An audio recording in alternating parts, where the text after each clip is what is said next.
Today we're making a watercolor sampler. You need to start by drawing some lines on your page to end up with at least 10 shapes. It's okay to have more than 10. The first technique we're going to do is to fill in a shape with just a flat, even wash.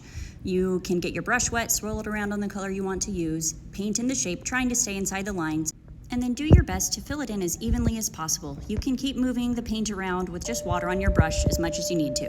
You need to paint 4 shapes of flat wash. They can be whatever color you want. You might want to skip around so it doesn't bleed if you touch wet paint to wet paint. For the next technique, we're going to apply salt to wet watercolors. So begin by filling in your shape. You can use whatever color you want, but a medium to dark color will have a more dramatic effect than a lighter color like yellow. It won't show up very much. So fill it in while the paint is still shiny wet. You're going to put a little bit of salt in your hand and sprinkle that on that paint. Then don't touch it until it dries. The next technique is getting a gradient of one color, monochromatic. So I started by painting in the shape just with water on my brush, and then I'm applying a color to one edge of it, and I'm going to try to get it to fade from bright on one side to a very light version on the other. This can be a little bit tricky if your paper is starting to get bumps in it because it's not smooth, but do your best. It's a good skill to practice, and then you can come back later and keep moving that paint around or layer more on top if you need to. The next technique is wax resist. We're going to use an oil pastel and make a few marks. Could be shapes, lines, doesn't matter. The water will not stick to the wax in that material. So when you paint over it, you'll see those oil pastel marks pop through and the paint will stick to the plain paper. Make sure you leave some of that plain paper to give your paint a place to go. I noticed that the paint had sort of settled on the edges of my smooth gradient, so I'm going back with my brush to try to make that smoother. Primary colors are red, yellow, and blue.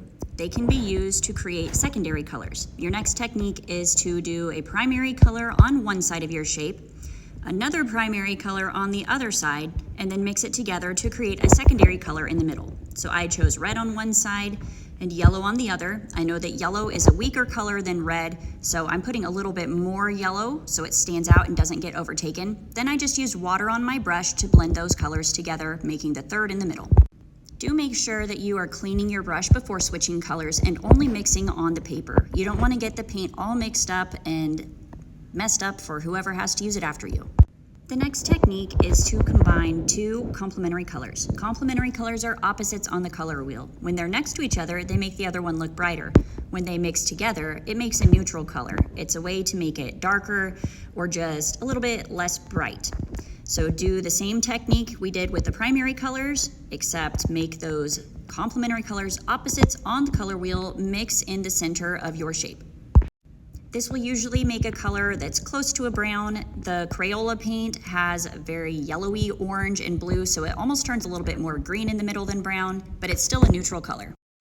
The next technique is wet on wet. You're going to put one color down in a shape, and then before that paint dries, you're going to come back with another color and make some marks, dots, lines. Just see how the paint reacts when you put it over a wet surface. Sometimes people don't like watercolor because it bleeds, but you can do it intentionally to make really cool effects.